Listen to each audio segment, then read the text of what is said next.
que le murió un tío. Y trataremos de ver si después que salgamos de aquí Sí, hombre, podemos cumplir con él. Con mucho gusto, sí.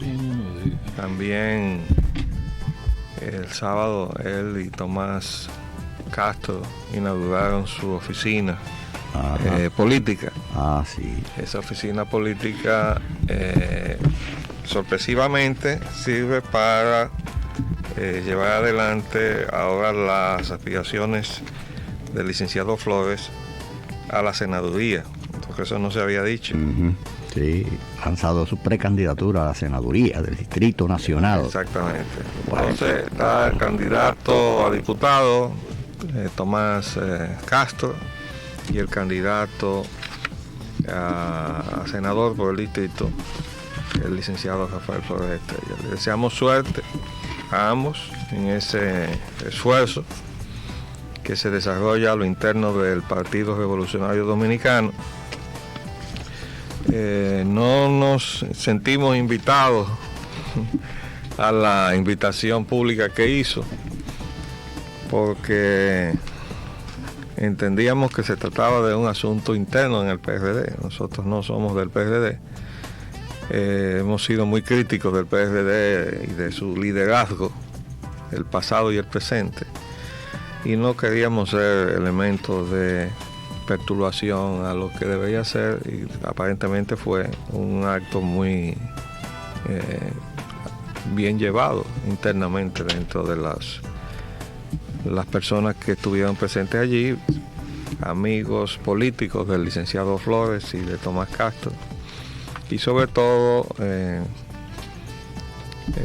dirigentes y miembros del PRD. La guerra de Estados Unidos a Afganistán prosigue. Afganistán ha hecho unas propuestas de entregar a Osama Bin Laden que Estados Unidos rechaza. Dice que si se le demuestran o se le muestran las pruebas que se tienen contra Osama Bin Laden, ellos lo entregarían a un tercer país para garantizar que se le haga un juicio. De verdad que los primeros interesados en que se hiciera un juicio abierto y a prueba de cualquier suspicacia son los propios Estados Unidos. Y eso fundamentalmente por la condición de que Osama Bin Laden trabajó bajo las instrucciones de la CIA en algún momento dado de su vida.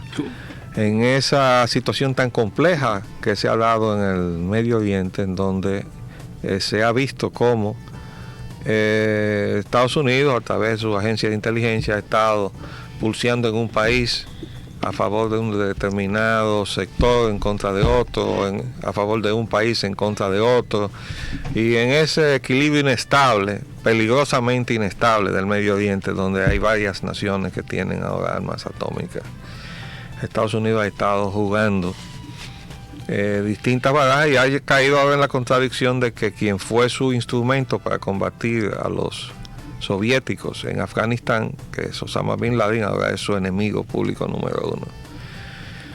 Pero esas son las cosas de la política exterior de los Estados Unidos, sobre todo esa política que se hace debajo de la cuerda, ¿no?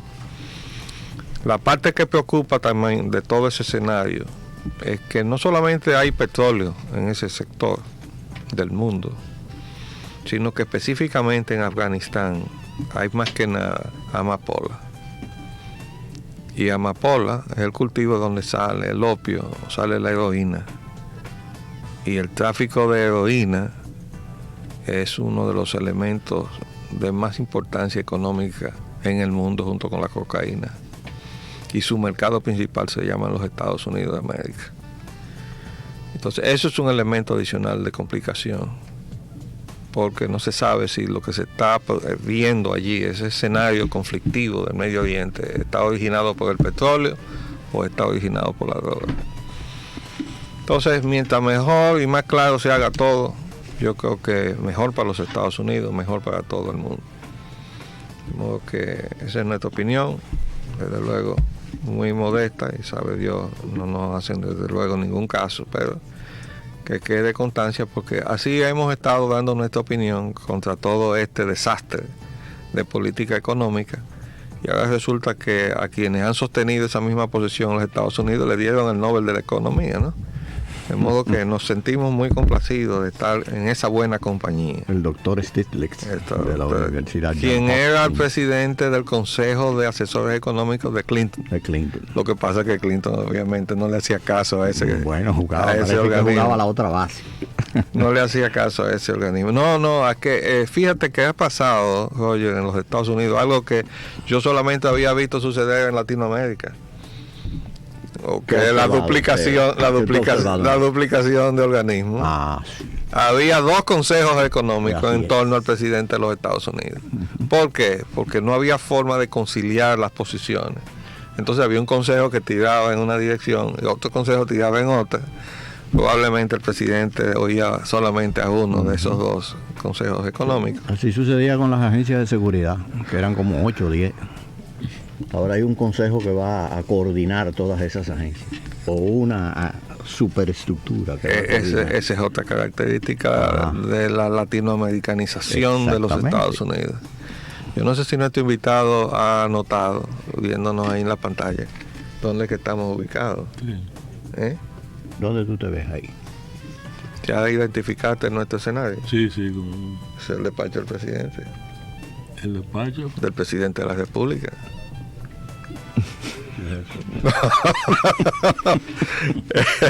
Polón se estaba dando cuenta de que nos habíamos colado en el despacho del presidente Hipólito Mejía. Estamos transmitiendo desde el despacho del presidente Hipólito Mejía mientras él está afuera, bajo desde luego su autorización, ¿no? Siguiendo con el tema de la guerra de Estados Unidos con Afganistán, el problema del Anthrax se extiende preocupantemente.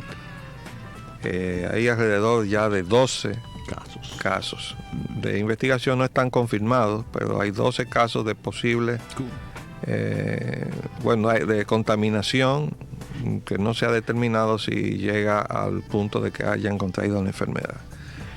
Mañana vamos a traer al doctor Guillermo Hernández, el doctor en veterinaria, para que nos hable del Anthrax, porque el Anthrax es una enfermedad que ataca tanto a los animales como al hombre. Y él tiene muchas cosas que decirnos sobre esto. Ahora que se está diciendo de que debe tomarse crear una comisión de alto nivel y tomar medidas extraordinarias, que yo creo que específicamente eso está muy bien orientado y es absolutamente indispensable en situaciones como la presente. Entonces, en esta situación, yo creo que las orientaciones que nos puede dar Guillermo pueden ser de mucha utilidad. Yo creo que nuestro invitado no es cafetero, ¿verdad? No. Eso es parte de tu disciplina olímpica. Sí. El café, el fumo, nada de esas cosas. Bueno, tentemos también que el Pentágono, eso es una noticia del sábado, estaría diseñando un plan para atacar a Irak y a Saddam. Bueno, ya lo empezó a atacar ayer. Irak ya se quejó de que le habían hecho algunas incursiones aéreas en la parte sur, que es precisamente la que viene más a estar más cerca de Afganistán, de la escena del escenario de los... Ese es un elemento de complicación que Estados Unidos debería evitar a todo costo. Definitivamente que sí. Ojalá que no se meta en esa derivación de su retaliación contra los ataques terroristas del martes 11 de septiembre. Ojalá que no. Tengo algunas informaciones sobre el petróleo. Como ya hemos dicho, el petróleo está metido en una situación depresiva de precios, porque eso está en función directa de la economía real, la crisis y recesión de la economía real que se está produciendo a nivel mundial. La economía del mundo está en recesión, y mientras esa economía real, que es la que consume petróleo, esté en esa condición, la demanda del petróleo se irá reduciendo y por tanto su precio también. El viaje del presidente Chávez, ya habíamos dicho que era un esfuerzo de él para ver cómo se mantenía el petróleo en la franja de los 22 a 28 dólares, pero ya hemos visto que esa es una aspiración que ni siquiera se va a poder alcanzar. Aquí yo saqué del internet lo siguiente, El CNN en español del día de ayer dice 14 días por debajo de los $22. O sea, el límite inferior de la franja, que es de 22 a 28, dice el promedio de precios de la cesta de crudos de exportación de la OPEP subió a $20,43 por barril el jueves, desde $19,86 el miércoles, con lo que sumó 14 días seguidos por debajo del límite inferior de la banda de $22 por barril. Es decir, que está en alrededor de 19 a $20. Eso es mucho, es un precio muy por debajo de los precios que imperaban cuando en diciembre de 1996 se trastocaron, como casi, digamos, iniciando el gobierno de Leonel Fernández, los precios de los combustibles. Y se pusieron por resolución impuestos elevados al consumo de los combustibles. Contra toda recomendación nuestra, desde luego. Le advertimos que no lo hiciera. Y le dijimos también que el alza que habían experimentado los precios en esa oportunidad era transitoria, era estacional. Y efectivamente, después de esos precios de diciembre del 96 y principio del 97, el petróleo se desplomó a $8 y $9 el barril. Ahora, fíjense bien en qué anda el presidente Chávez. Él está tratando precisamente de que no se vuelva a repetir eso, de que los precios no se desplomen a $8 y $9 el barril. Y está reclamándole a los socios de la OPEP a respetar las cuotas de producción. ¿Por qué? Porque tradicionalmente los socios de la OPEP no han respetado sus cuotas y eso contribuye a deprimir aún más los precios. Y eso ha sido así sistemáticamente, todos, incluyendo Arabia Saudita. Ellos se fijan una cuota porque los acuerdos que toman los OPEP son acuerdos oligopólicos, es para no competir entre sí, los precios son los mismos. Y consecuentemente, pues ahí se siente mucho ruido en la cabina, gracias. Entonces, esos precios, definitivamente, con la situación que tenemos, sí, y hay otra información importante que dice que no se va a reducir la cuota de producción de la OPEP. ¿Por qué? Bueno, porque la OPEP se ha dado cuenta que cuando reducen la producción, lo que hacen es que pierden su participación en el mercado. O sea, la OPEP ha venido reduciendo su control del mercado desde los años en que se produjo el embargo petrolero, en el año 1973, a esta fecha. Es decir, la conjunción de producción en manos de las petroleras internacionales o transnacionales ha ido incrementando su participación en el mercado a costa de la OPEP, porque cada vez que la OPEP ha reducido su producción para subir los precios, los otros se le meten en el mercado y le cogen una parte del mercado. Oigan lo que dice entonces el ministro de Energía y presidente en funciones de la OPEP, Chakib Khalil. Refiriéndose a la posibilidad de optar por reducir la producción, el ministro argelino subrayó que no tendría ningún impacto, ya que en su opinión el volumen que los miembros de la OPEP dejen de producir sería reemplazado inmediatamente por los productores que no pertenecen a la organización. Que son exactamente el petróleo Brent del Mar del Norte, que está bajo el control de Gran Bretaña, el petróleo que viene del Golfo de México, que lo controlan los Estados Unidos, en fin, todo el petróleo que está en el mercado, que no entra directamente bajo los acuerdos de la OPEP. Entonces, ese es el peligro que la producción de la OPEP y los miembros de la OPEP tienen que cuidarse, y además evitar hacerse trampas entre sí, por lo que ya explicaba.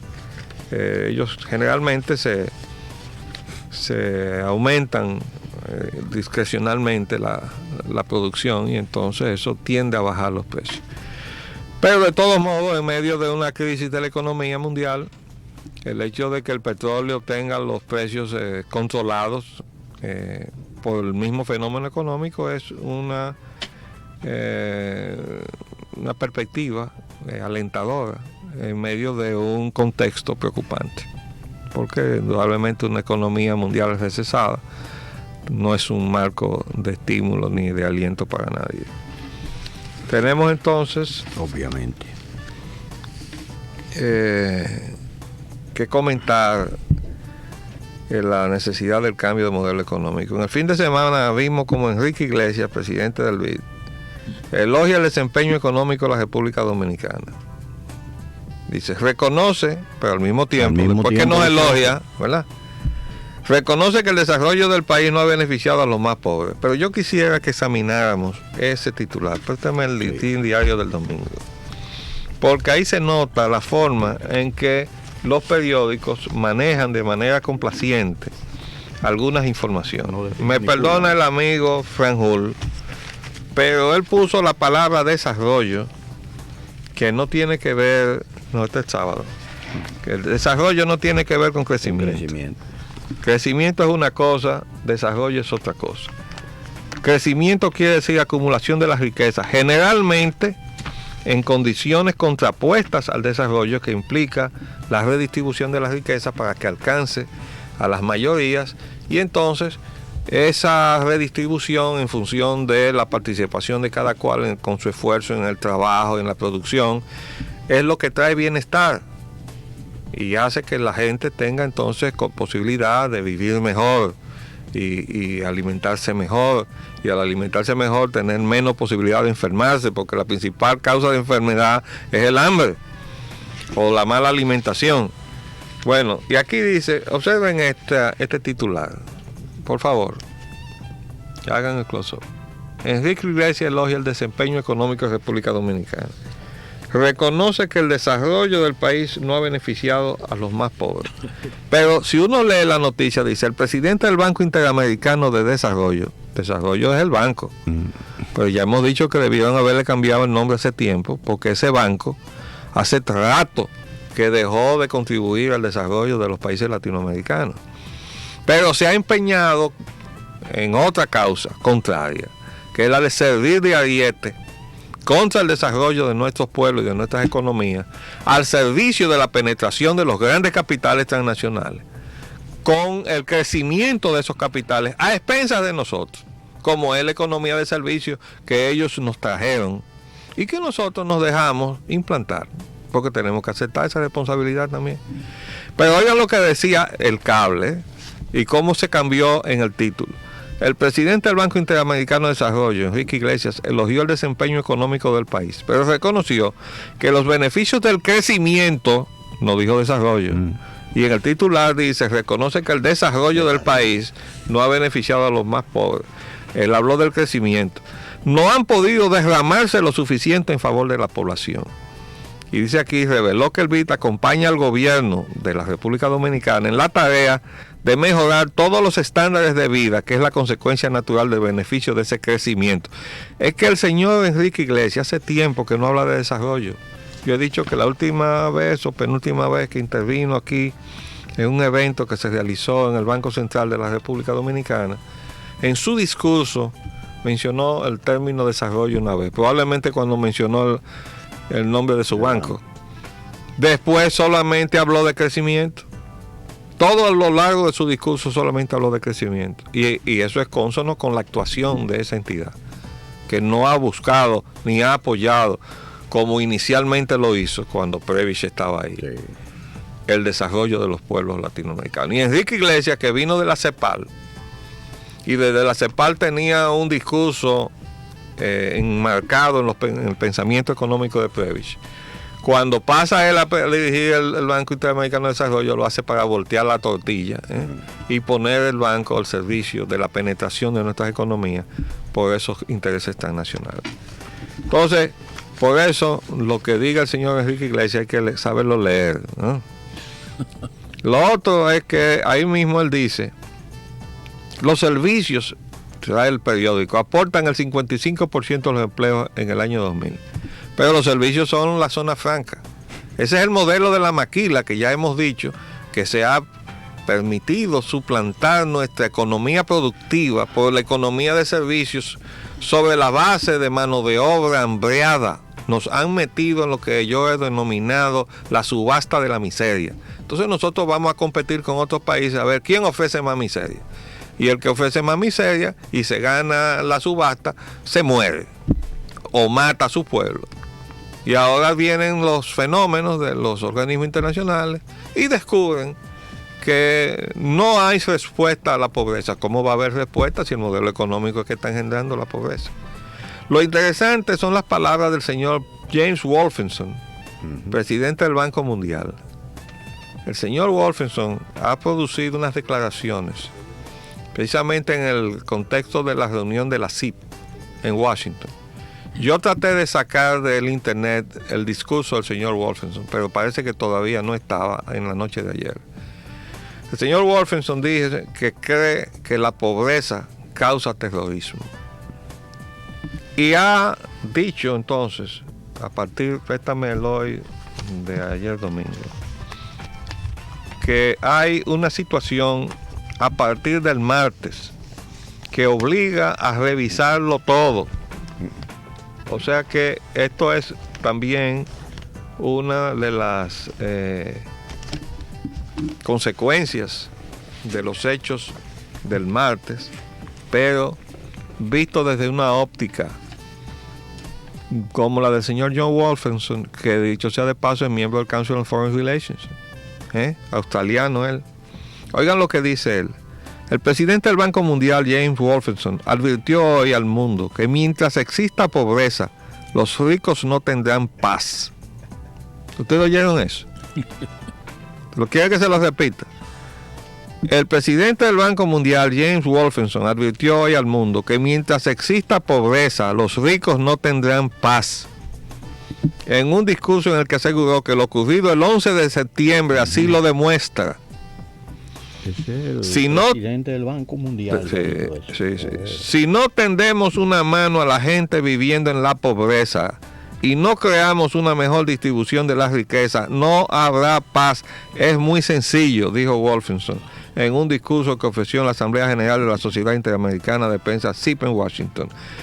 Dice aquí que la mala distribución de la riqueza causa desafíos callejeros y actos como los del 11 de septiembre, y mientras haya pobreza los ricos no tendrán paz. Y sigue entonces en la página 6 el discurso o el extracto que se hizo del discurso del señor Wolfensohn, que no tiene desperdicio, trae una serie de datos estadísticos.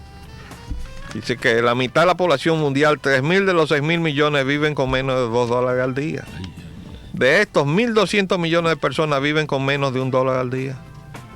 Está diciendo el presidente del Banco Mundial. Y así sigue dando estadísticas de esas frías. Y dice, el que todavía creía que había una pared entre los dos mundos, seguro que ahora ya cree que simbólica y realmente esa pared se ha derrumbado. Para mí, esto implica un enorme cambio en términos de la interdependencia global y del rol de mi propia institución, y más allá de eso, la forma en que pensamos sobre el desarrollo. Los dos mundos han desaparecido, hay solo un mundo. Y en la comunidad internacional debemos pensar cómo ajustarnos para ser ciudadanos globales y preparar a nuestros hijos para ser ciudadanos globales en un mundo que será mucho más desbalanceado que el mundo en que vivimos ahora. Bueno, y por ahí sigue reflexionando sobre la situación que tenemos de disparidad entre el mundo en desarrollo, el rico que sigue siendo cada vez más rico, porque se ha arreglado las reglas de juego para él seguir siendo y acumular más riqueza, mientras genera más pobreza. Ya habíamos dicho que el Premio Nobel de la Economía había declarado había dado una declaración denunciando la hipocresía de la economía de Estados Unidos. ¿Y ustedes saben por qué? Porque dice que el estadounidense Joseph Stiglitz, uno de los galardonados con el Premio Nobel de Economía 2001, denunció la hipocresía de Estados Unidos sobre los paraísos fiscales y la ideología de todo es privatizable que amenaza la seguridad nuclear y aeroportuaria. Sí, dice, mientras que Estados Unidos lanzaba un llamamiento a la transparencia en los mercados emergentes tras la crisis del sudeste asiático, el secretario de Estado del Tesoro del expresidente estadounidense Bill Clinton, Lawrence Summers, y el actual del republicano George Bush, Paul O'Neill, unieron sus esfuerzos para proteger los paraísos fiscales offshore. ¿Usted sabe qué quiere decir eso? Ese es el sitio donde se mete todo el dinero del narcotráfico, que se mueve a través de la banca internacional. Eso está comprobado y el gobierno de los Estados Unidos lo sabe. Pero, de alguna manera extraña, ha creado un sistema de apertura a ese capital sucio que nos obliga a todas nuestras economías débiles a recibirlo sin cuestionarlo. Y por eso es que nosotros vemos permear toda suerte de capitales extraños a nuestras economías.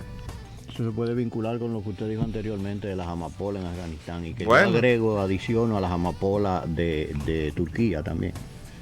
Ajá. ¿Pero quién es que maneja esas amapolas? Bueno, las amapolas de Turquía tenían una demanda tan extraordinaria que los Estados Unidos hace unos 15 o 20 años ofreció darle 3.000, ofreció y le concedió una asistencia y una ayuda de $3.000 millones al año y se la está dando, pero siguen cultivando las amapolas para que erradicaran el cultivo de las amapolas. ¿Pero quién es que administra la amapola que se cultiva? Los gobiernos que están en Turquía. ¿Y a dónde va a parar eso? Va a parar esas amapolas? Bueno, a esos bancos offshore seguro. No, ese es el producto. Las amapolas se procesan y van a pagar a Estados Unidos a ese mercado. Sí, el producto se mercadea ahí. Que ya tenemos en la película Traffic el testimonio de la derrota del esfuerzo por impedir la prevalencia del narco. A pesar de que por primera vez en el gobierno actual, un funcionario de un gobierno de Estados Unidos dice que esa lucha hay que librarla, no solamente donde se produce, sino también donde está el mercado. Que en este caso, eso fue Colin Powell que lo dijo, el secretario de Estado y un ex general de 4 estrellas de los Estados Unidos.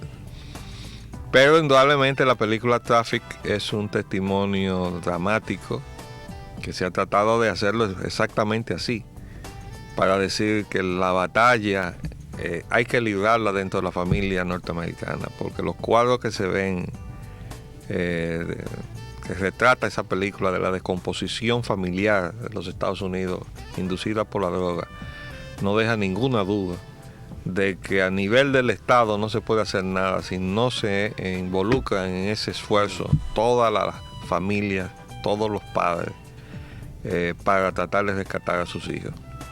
Esa es una situación sumamente difícil en un momento en que la economía del mundo, desde luego, está atravesando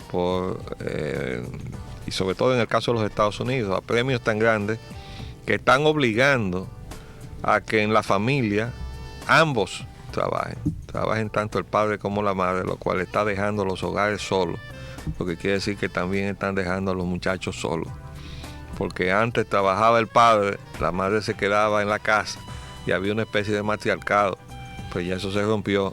La crisis económica ha obligado a la familia, a la pareja a trabajar, a los dos, y entonces los muchachos se han quedado solos en los Estados Unidos. Vamos a hacer un paréntesis.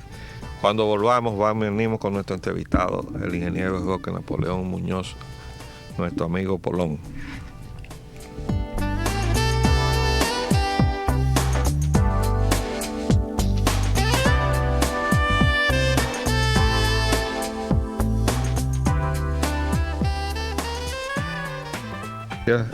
Bueno, Polón, tenemos un tema fundamental que es la Villa Panamericana. Varios. Por cierto que se renunció uno de los...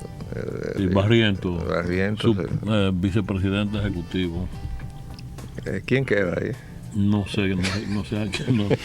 Ahí vi que lo propusieron a Julio Kroos, pero Julio Kroos declina, dice que tiene muchos problemas personales, muchas ocupaciones y que no acepta, ¿no? Lo vi en el periódico de hoy. No sé a quién. Y las villas, ¿tú crees que si hay villa, si no hay villa, hay juego? No, si no hay villa no hay juego. Y las villas van. Bueno, tú sabes que tiene un problema, el problema de la villa es el contrato que se firmó y que de acuerdo con lo que ha denunciado el diputado José Rijo, sí,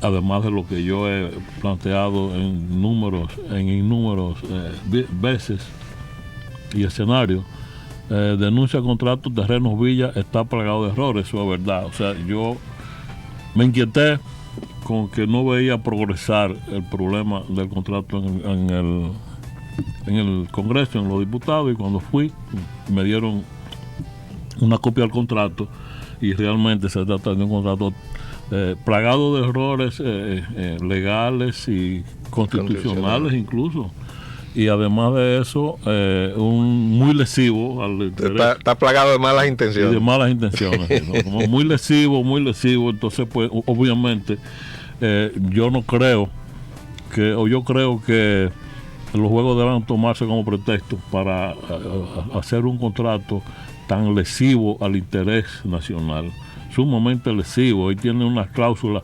En primer lugar habla de venta y habla de permuta. En segundo lugar habla de unos precios de unos apartamentos de 120 metros cuadrados que tú como arquitecto sabes que no pueden costar $1.000.000 pesos. En tercer lugar habla de una permuta y de una cesión de 500.000 metros adicionales para pagarlos en 3 años al precio de hoy. O sea que no le veo la parte sentido. más digamos resaltante de todo eso es el mecanismo ese de adelantar un pago de un alquiler para ayudar a financiar ahora un alquiler que va a producirse en 2 años, dentro de dentro unos 2 años. 2 años. Entonces, no, y además ¿qué cliente más diligente no, es pero ese, además está sobrevaluado el alquiler. Claro. Porque no es el alquiler. Ellos lo que debe cobrarse ahí, lo que me imagino que la intención era el lucro cesante por 5 meses que va a ser utilizada la villa por los atletas y el comité organizador. Entonces el lucro cesante, o sea, lo que significa para ellos pagar intereses a la institución bancaria que les preste el dinero por 5 meses, obvio que lo recupere. Pero mis cálculos que he hecho o que han hecho economistas y funcionarios de empresas de préstamos de la vivienda aseguran que ese préstamo no generaría más de 43 millones de pesos por 5 meses de uso de esos 740 apartamentos. Lo que quiere decir que habría en favor del consorcio. Perdón, aclárame un punto. ¿Por qué tú hablas de 5 meses de uso? ¿Y cuánto tiempo van a durar los juegos? No, son 4 meses. Los juegos duran 15 días. No, 15 días y 15 días más para desalojar. Sí. Pero además hay 4 meses previos para prepararlo, porque ellos lo que entregan es el departamento vacío. Entonces hay que habilitarlo y el contrato establece 4 meses para habilitarlo, de cama, de nevera, de todo. O sea que el alquiler es por 5 meses. Por 5 meses. Alquiler o lucro cesante. Es demasiado, 80 millones de pesos, y como tú muy bien dices, pagados de antemano, por adelantado. Incluso no se sabe qué va a ocurrir. Entonces, y la cuestión de los 500 millones. No, y además no se sabe si vamos a tener villa, no se sabe si vamos a tener juegos, y ya estamos pagando por adelantado el alquiler. Yo no entiendo cómo hay gente que tiene suerte en este país. Yo no entiendo cómo el Estado puede ceder tranquilamente 500.000 metros cuadrados para ser pagado en 3 años al precio de hoy, y sobre todo sin necesidad, porque no tiene ninguna utilidad eso para nadie, excepto si el Estado quisiera proteger a la gente de Boca Chica, porque le reparte esa tierra a la gente de Boca Chica y le dé la facilidad de adquirirla. De todas formas, además hay un elemento inquietante. Yo no entiendo cómo funcionario del gobierno, un funcionario que se supone que debe defender la cosa pública, firma un contrato como el secretario de Obras Públicas, firma un contrato en esas condiciones tan lesivas al interés y por otro lado... ¿Tú no te explicas? Por otro lado, no me lo explico, no me lo explico. Y por otro lado, según lo que establece y según lo que denuncia José Rijo aquí, ese es un trabajo, esa es una operación que debió haberse efectuado a través de binacionales. porque bienes nacionales, eso es un bien nacional, entonces debió haberse efectuado la ley nacional. Lo efectúa un secretario de Obras Públicas. Tú dices la venta de las tierras. Y la transacción completa. La transacción. La venta de las tierras. Sí, claro, la transacción de las tierras, porque ese es un bien nacional. Hasta la renta misma y el avance. Sí, aquí lo dice Rijo, es verdad, aquí lo dice Rijo. Yo creo que yo lo había señalado. Dice que el legislador político nacional expresó que una de las violaciones al contrato es que el Senado consigne la resolución aprobatoria del mismo, que se trata de una permuta, cuando en el texto del contrato enviado por el Poder Ejecutivo se consigna claramente que se trata de una venta. Entonces, por aquí dice, para la información... Pero probablemente esos terrenos ahí en el sitio donde están a nombre del Consejo Estatal del Azúcar. No, porque fue la permuta que le hizo Vimenca al Estado. Previamente, sí. Entonces hay varias complicaciones. Bueno, ahí me da mucha pena. Primero se permuta con Vimenca, ¿verdad? Sí, y después, ¿pero quién permutó con Vimenca? El Estado. Vimenca le permutó al Estado. ¿Al Estado, o sea, bien nacionales o al Consejo Estatal? No, al Estado, al gobierno. Bueno, pero no se atreve de qué organismo. No Consejo Estatal, no, creo que no. Ahora dice, para avalar su afirmación de que se trata de un contrato de venta y no una permuta, el diputado Rijo afirma que en el artículo 1 del contrato, segundo párrafo, se establece que se trata de una porción de terreno descrita precedentemente en el artículo de sede, el cual cede mediante venta por el precio que más adelante cede. En tal virtud se trata de un contrato de venta y no de una permuta, para lo cual solo tiene competencia para representar al Estado Dominicano en la adquisición o enajenación de inmuebles el administrador de bienes nacionales de conformidad con el artículo 17 de la ley 1852 del 3 de septiembre del 48, expresa Río.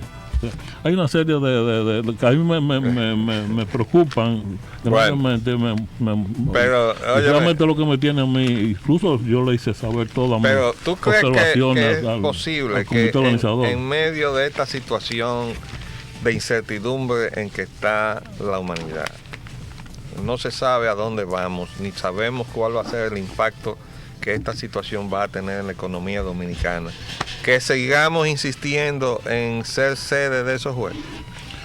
Bueno, ya no, el asunto, la situación es difícil, muy difícil, porque el problema es que ya no hay vuelta atrás. O sea, el país no puede decir ahora que no puede hacerlo, que no quiere hacerlo, porque el presidente está muy comprometido. Ajá, y si no se resuelve el problema de la villa, no hay juego. No, tiene que, lo que yo recomiendo es que ese contrato sea modificado sustancialmente. Pero si se modifica, en esas condiciones no se puede. Oye, si se modifica sustancialmente, la gente que se metió en eso no va a seguir adelante. Bueno, porque ellos están metidos en eso, porque ese contrato está como está. yo creo si tú logras que cambien el contrato, preocúpate, que ahí mismo se salen corriendo. No, acuérdate que esos trabajos estuvieron suspendidos. Yo creo que están suspendidos todavía. Y estuvieron suspendidos hasta que el gobierno no les dio a cuenta del avance de ese alquiler, unos millones. Y entonces volvieron a reanudarse los trabajos. A mí me luce que la prisa con que se ejecutó esa operación, y evidentemente se trata como de una especie de anzuelo, ¿no? O sea, yo voy a tirar porque había un contrato original que no estaba contemplada la permuta de los 500,000 metros adicionales. Entonces hubo un segundo contrato, una enmienda, que ahí fue que entró la cuestión esta. No creo que se puedan echar para atrás porque están muy comprometidos ya. Ellos tienen 102 edificios levantados. En unos terrenos que no son suyos. Que no son suyos todavía. ¿Verdad? Sí. Pero es que esos son disparates, que esas cosas no se pueden hacer así. Yo no entiendo, sinceramente. Me tiene preocupado eso, porque evidentemente no hay vuelta atrás. No hay alternativa. ¿Y de quién son entonces los terrenos? Del Estado, del gobierno dominicano. Para vendérselo a esta gente, a los promotores. En esas condiciones.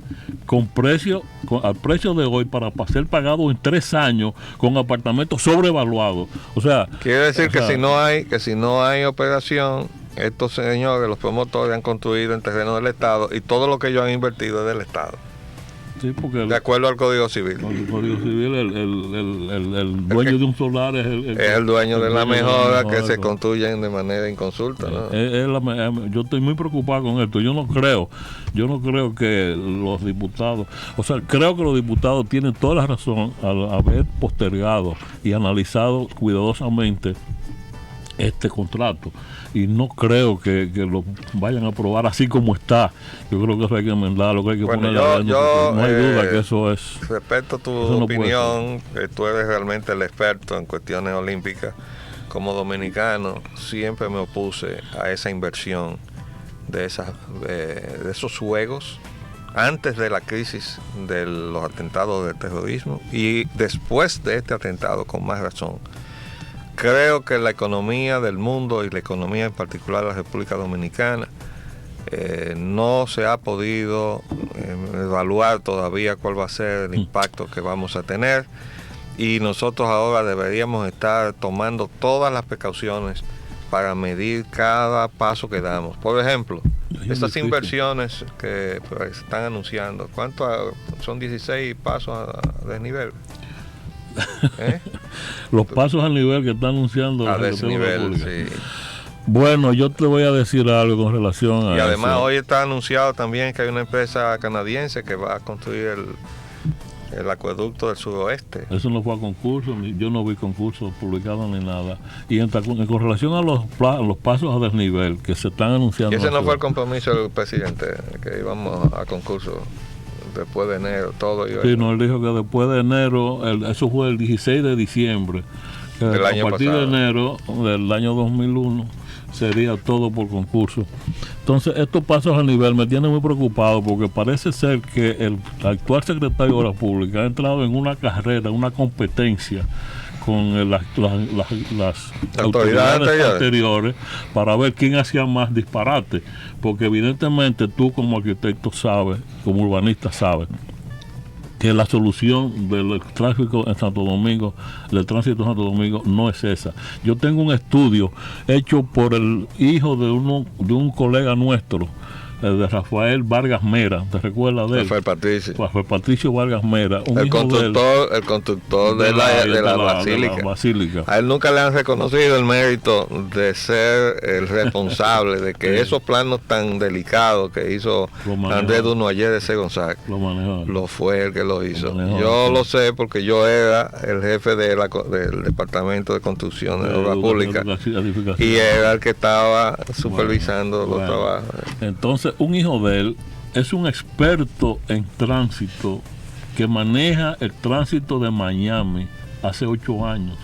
Tiene 8 años y él hizo un estudio recomendando qué era lo que había que hacer en Santo Domingo para manejar el tránsito. ¿Por qué no se consulta? ¿Por qué no se va a esa fuente para hacer una cosa lógica?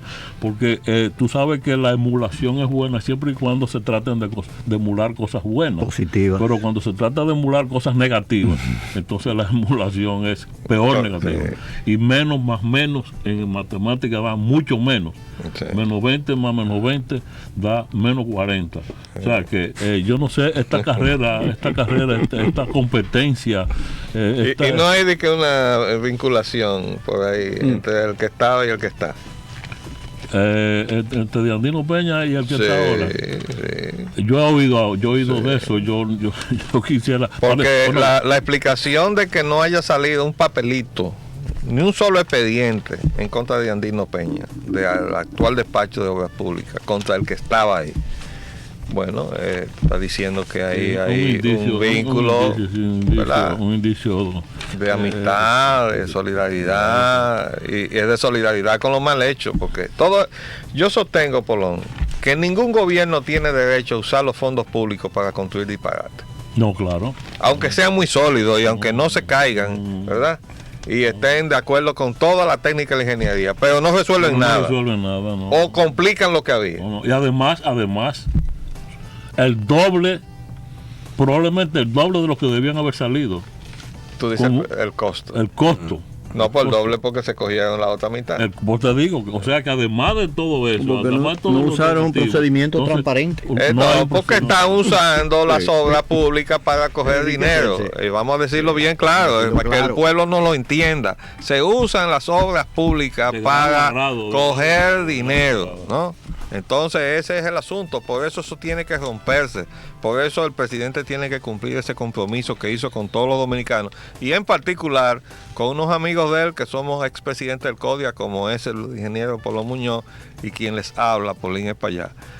Yo soy fundador del CODIA, número 15, ¿verdad? Y esa entidad tiene en su reglamento como una de las los propósitos fundamentales, sí, el preservar el sistema de concursos como un aporte a la sociedad. Entonces, ¿cómo es posible que eso se deje así en banda? Mira, lo traje aquí, si quieres leerlo. Si quieres leerlo, interesa.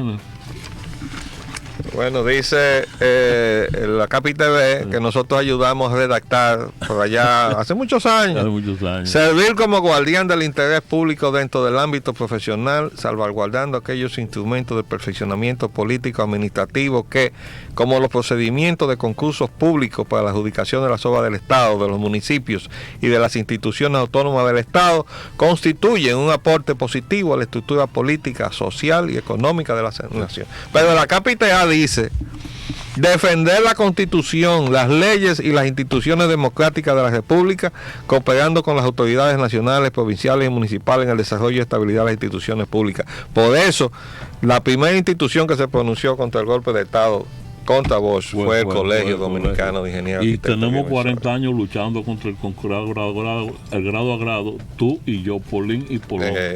Y muchas carpetas que le dimos a la oficina que estaba en Palacio, ¿verdad? Uno bellaco. Bebecito, Eso son bebecito. cosas de ustedes.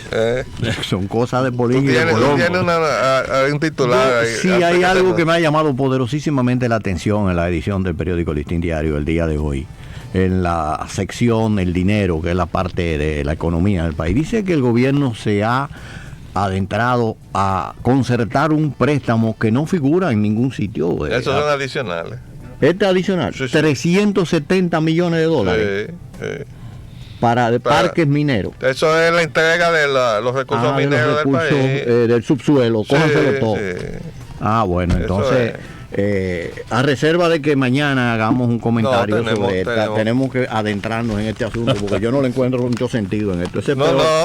¿Cómo que no le? Tú estás igual que Polón, Sí, igual que que no le encuentras Soy ingenuo, explicación. bien ingenuo hoy yo. Sí, no. Sí, hombre, la explicación es que hay que coger un dinero ahí. Esa verdad, liquidación como dice el de lo poema. que es la riqueza del pueblo dominicano para sumirnos en la pobreza, nada más tiene una sola explicación: que hay gente que se está beneficiando con su tajada. Bueno, Que estemos claros, eso es así. como dice el poema, es verdad, el eco es todo, y yo pregunta a pregunta, dijo Juan, picó su yunta y logró salir del lodo. Hay otra cosa. Hay una información que dice: sufren zonas francas nicas, las nicaragüenses. Entonces también dice: preocupa a industriales de la República Dominicana posible tratado de libre comercio de República Dominicana con Venezuela. Pues claro que lo debe preocupar. Sí.